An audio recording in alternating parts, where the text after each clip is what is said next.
The Rocky Horror Show is a Kiwi musical. Very few people are aware of Rocky's Waikato connections, and that a major source of inspiration was Hamilton. Richard O'Brien spent his formative years as a bodgie hanging out at local jive joints. And spent 4 years working at Pat Osborne's barbershop next to the Embassy Movie House. Got his main education nicking into the late night flicks to see the B-movies. That's how he came up with Rocky's theme tune, Science Fiction. You ever thought of a sequel, by the way? I'm working on a sequel at the moment. As a sequel to Rocky? Yeah.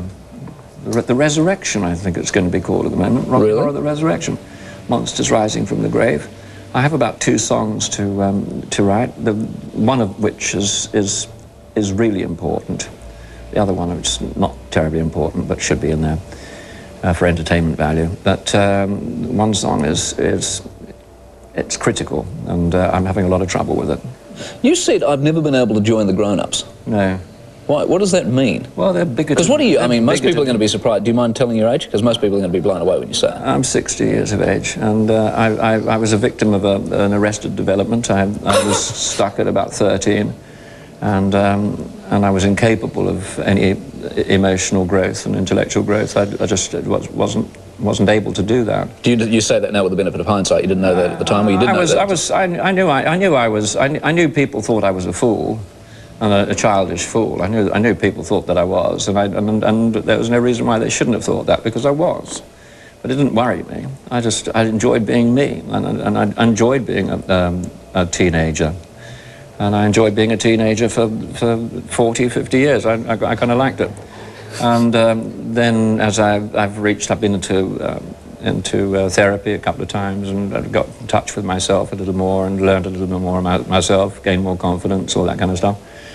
I realized that I rationalized that I wasn't that stupid at the end of the day, and that I had the capability of letting go of the past and my arrested development and becoming a fully rounded, mature human being. But I still didn't really want to join the grown-ups, because they run the world, and I don't really think Mr. Bush and Mr. Blair and Mr. Hussein and the rest of the arseholes are doing a very good job of it, quite frankly. I don't want to join those people.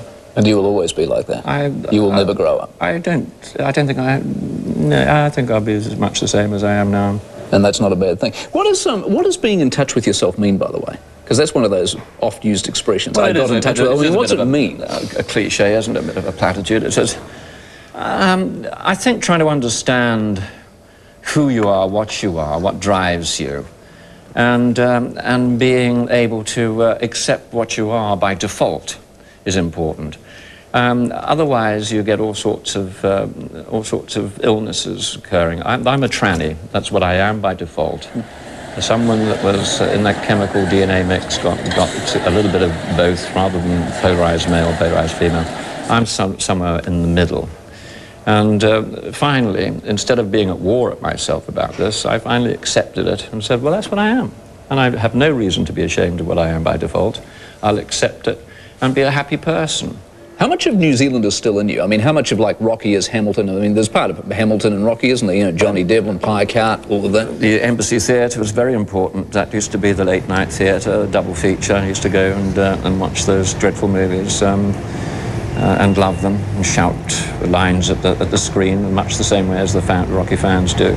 And when I saw the Rocky fans doing it, I thought, this is extraordinary, that this has become a kind of art form. This has become part of a liturgy, almost like a religious kind of experience. And there we were, in a very hokey, whey-faced, pasty-faced way, doing the same thing. As far as the music and influences were concerned in the 50s, what did you like? What influenced you? One of the major influences was the Lever Hit Parade in the 50s, which started, I think the Hit Parade started about 1953, 54, as far as I remember. The first song that actually started to move towards rock and roll, as I remember, was he wore black leather trousers and motorcycle boots, a black denim jacket with an eagle on the back. On the muscle of one arm there was a red tattoo, a picture of a heart saying, "Mother, I love you."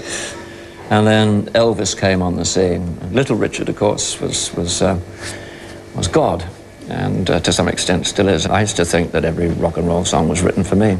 I doubt whether there would be a person in this country that in some way, shape or form, and for England or Australia for that matter, has not seen the stage show or the movie or the video or something.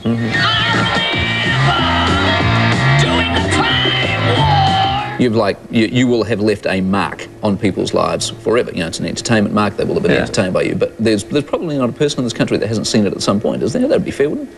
I think it's marvellous. I really think it's wonderful. And if again by accident I've made the climate a little easier and a little lighter and made society a little bit less repressive for people, I think that's a wonderful thing to have done as well. We've had a couple of